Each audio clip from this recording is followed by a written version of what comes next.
विभाग प्रबंधन को बहुत बहुत धन्यवाद ज्ञापित करता हूँ। उन्होंने मुख्य अतिथि के रूप में मुझे यहाँ पर बुलाया। एक छोटी सी कहानी बताना चाहता हूँ। एक विश्व के बहुत बड़े उद्योगपति थे।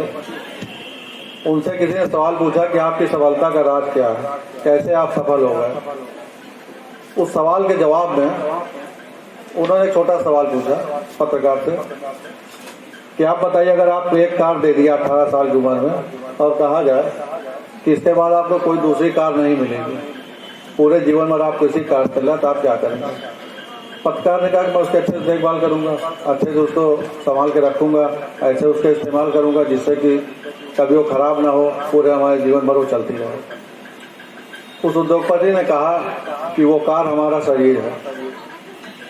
जिस शरीर को हमको मिला है, ये शरीर दोबारा नहीं मिलना है। और उस शरीर को उन्होंने पूरा स्वस्थ रखा। उस उद्योगपति के वचन थे कि उन्होंने उसको पूरा स्वस्थ रखा और उस शरीर से भरपूर कार्य कराया, तब जाकर के वो सफलता के शीर्ष पर पहुंचे। आपके अपने यहाँ भी अगर आप पुराने अपने तमाम काव्य रचनाओं को पढ़ेंगे तो महाकवि कालिदास जी ने अपने कुमार संभव में लिखा है कि शरीर माध्यम खल धर्म साधनम। तो साधारण सा अर्थ है कि शरीर ही हमारे धर्म साधने का माध्यम है। माध्यम क्या होता है? जैसे आपको कहीं जाना हो, मान लीजिए पीलीभीत जाना हो, तो आपके पास एक माध्यम होगा।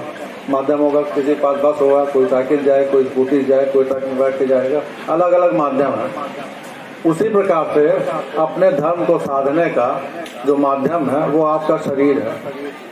अब यहाँ पे धर्म का मतलब कोई भी कार्य है जो आप कार्य करते हो, जो आपका धर्म है। जैसे कोई अच्छा खिलाड़ी है तो शरीर उसका अच्छा रहे तो अच्छा खिलाड़ी बन जाएगा। एक अध्यापक है तो उसका शरीर स्वस्थ रहेगा तो एक अच्छा कि उस पर हम 2018 में इसको प्रारंभ कर पाए और हमने प्रत्येक वर्ष प्रयास किया कि हमारा बाहर से क्रीड़ा उत्सव आयोजित होता रहे और हमारी प्रतिभाएं चमकती रहे।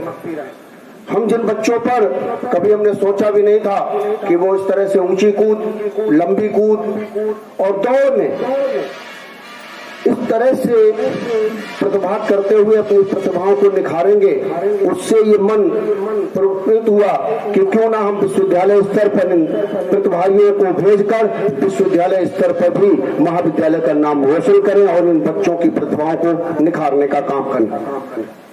ये महाविद्यालय 1994 में स्थापित हुआ। प्रथम अवसर है कि हमारे बीच पूरनपुर के उप जिलाधिकारी महोदय, इसलिए मैं संक्षेप में बताना चाहूंगा। 1994 में स्थापित हुआ। इस महाविद्यालय की समस्त भूमि में महामहिम राज्यपाल महोदय के नाम पंजीकृत है। शासन के स्तर से 1994 में से बीए की मान्यता प्रदान की गई और ये महाविद्यालय 2016 तक अपने विकास की राह देखता रहा। 2016 के बाद से हमने इसमें महाविद्यालय में, जब मैंने प्रभार लिया, बीकॉम की कक्षाएं प्रारंभ कराई, 6 विषय में एमए की कक्षाएं प्रारंभ कराई, एनसीसी एनएसएस प्रारंभ कराया और उसी के प्रतिफल में हमारा एनसीसी का एक छात्र देश के प्रधानमंत्री जी द्वारा 15 अगस्त को लाल किले पर ध्वजारोहण के कार्यक्रम में शामिल होकर इस ग्रामीण क्षेत्र के महाविद्यालय का नाम रोशन किया। इसने देश के अंदर यह निश्चित रूप से गर्व की बात है।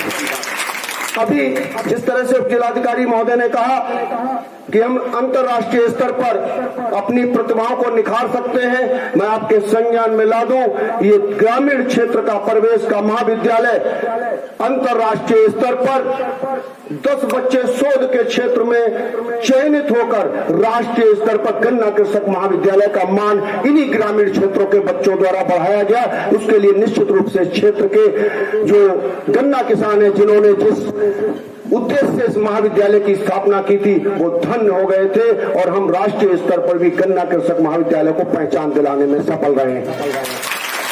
मैं महोदय बताना चाहता हूं, जब कोरोना काल में लोग घर से नहीं निकल रहे थे, हमारे एनसीसी एनएसएस के छात्र घर घर जाकर लोगों को जागरूक कर रहे थे और हम प्रवासी मजदूरों को महाविद्यालय प्रांगण में प्रवास देकर उनकी व्यवस्थाएं करा रहे थे।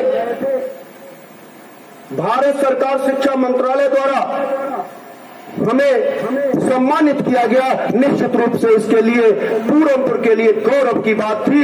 और कोरोना काल में, क्योंकि उस समय आने जाने पर प्रतिबंध था, बरेली मंडल के आयुक्त महोदय द्वारा भारत सरकार शिक्षा मंत्रालय का। क्या नाम है आपका? रूबलप्रीत कौर। कहाँ रहती हो? गोला। गोले से यहाँ पढ़ने आती हो? Yes sir. कैसे आती हो? जी, मैं तो यहाँ रूम पे रहती हूँ। ऊपर गोला से हो? Yes sir. कहाँ कौन सी प्रतियोगिता में भाग लिया? मेरा 200 था, 400 था, 100 था। सभी में फर्स्ट रही हो? जी सर, और लॉन्ग जंप में फर्स्ट हूँ और हाई जंप में फर्स्ट हूँ, 1 में सेकंड हूँ। क्या करने का इरादा है? सर मेरा 4th लाइन में जाने का इरादा है। चली जाओगी? यस सर, मुझे अपने आप पे भरोसा है। नहीं, यहाँ के बाद कहाँ जाने का इरादा है? यहाँ के बाद मैं कॉम्पिटिशन क्लास करूँगी, यूपीपी का फॉर्म भरूँगी, स्पोर्ट कोटा से भर्ती दे दूँगी। किसी गेम सब में सबसे ज़्यादा रुचि कौन से गेम में है? सर मैं रनिंग में। रनिंग में? Yes sir. तो देश का नाम करना चाहती हूँ? प्रदेश का? यस सर, देश का करना चाहती हूँ नाम। करोगी? Yes sir.